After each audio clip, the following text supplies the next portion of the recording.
yendo a parar. Eso, acá están cantando, ¿eh? Obvio. Están cantándole el cumpleaños. Si no 100 cantás años. esto, tenés Coca-Cola en la. Yo la puedo dedicar. Sí, Feliz dedica. cumple. Se la Fidel. dedico a Fernando Roberto de Acercándonos Cultura, que está escuchando. Le mando un saludo muy grande. Abrazo grande, Fernando.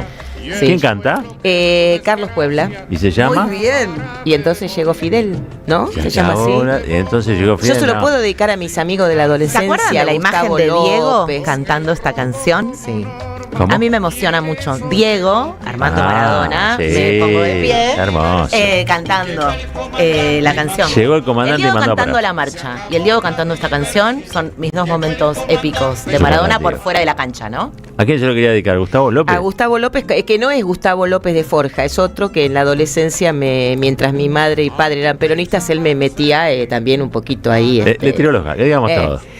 Bueno, en esa época todos tiraban los galgos a todos. A los muy 15 bien. años. Confuso lo que dijiste, Flor, te quiero decir.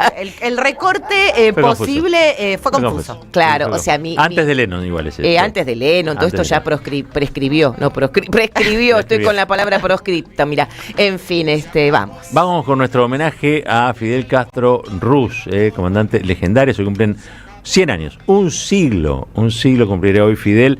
Y sigue siendo para América Latina quizá un legendario maestro de revoluciones. Nosotros tenemos y armamos un trabajo con una biógrafa, quizá la más importante biógrafa cubana, que tuvo Fidel, Katiuska Blanco Castiñeira.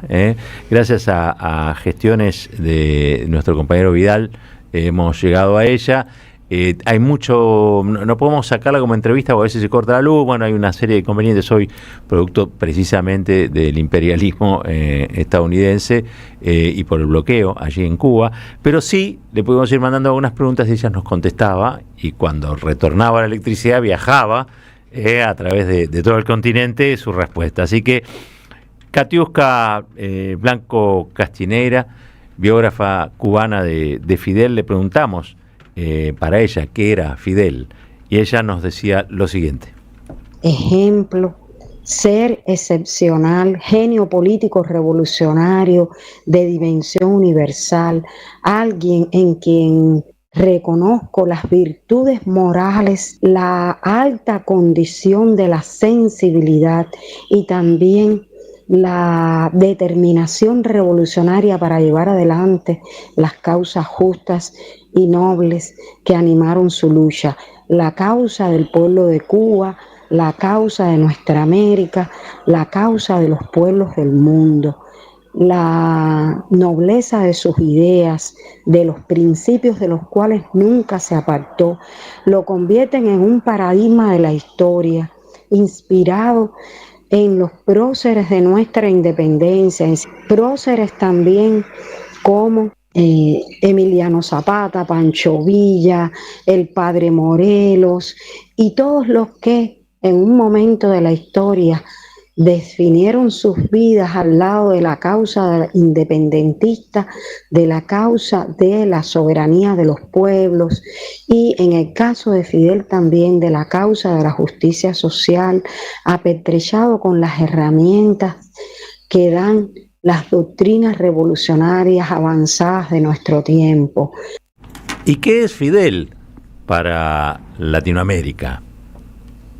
Hay que tener en cuenta que Fidel para Latinoamérica y el Caribe es un ciudadano de estas tierras de nuestra América, un hombre cuyos primeros anhelos revolucionarios se centran en causas de nuestras tierras, como la independencia de Puerto Rico, la lucha contra las dictaduras de Rafael Leónidas Trujillo en República Dominicana cuando se sumó a la expedición de Cayo Confites y también después en 1948 cuando va al Bogotazo contra la dictadura de Somoza en Nicaragua y también por la soberanía panameña del canal interoceánico y por la soberanía argentina de las Islas Malvinas.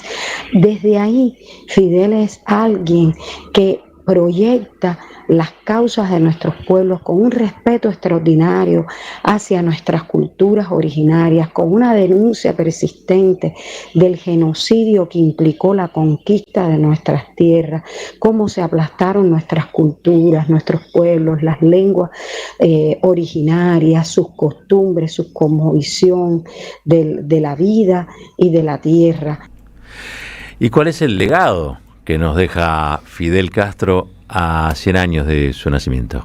Yo pienso que Fidel es una confluencia de legados históricos de nuestras tierras en su determinación por las causas justas de los pueblos, por la independencia, por la soberanía, por la autodeterminación, por el derecho de trazar nuestro propio destino, por el uso beneficioso para nuestros pueblos de nuestros recursos naturales.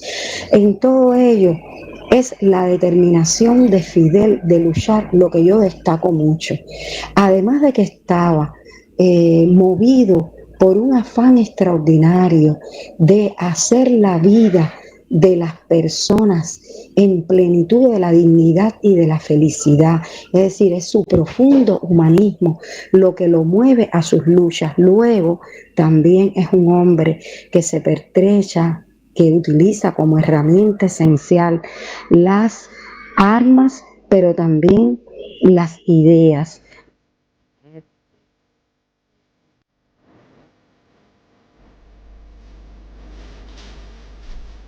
Nuestro homenaje a Fidel Castro desde la Radio de las Madres, y la verdad es que es un orgullo poder hacerlo.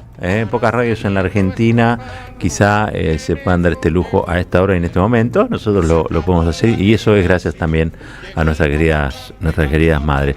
Estábamos recordando algunas cosas. 26 de mayo de 2003, el día de mi cumpleaños. 26 de mayo del 2003, ¿qué pasó? Estaba Fidel en las escalinatas de la Facultad de Derecho de la UBA el día después de que asumiera Néstor Carlos Kirchner. Hermoso discurso. Hermoso discurso. Llovía, ¿no? Y hay me estaba acordando recién, hay un CD, yo tengo el CD, de Página 12, claro, que tiene ese discurso completo, que uno lo tendría que escuchar tantas veces, porque además era la confirmación en esto que decimos siempre, de que estos modelos nos plantean que no hay alternativa, de que sí la había. Uh-huh.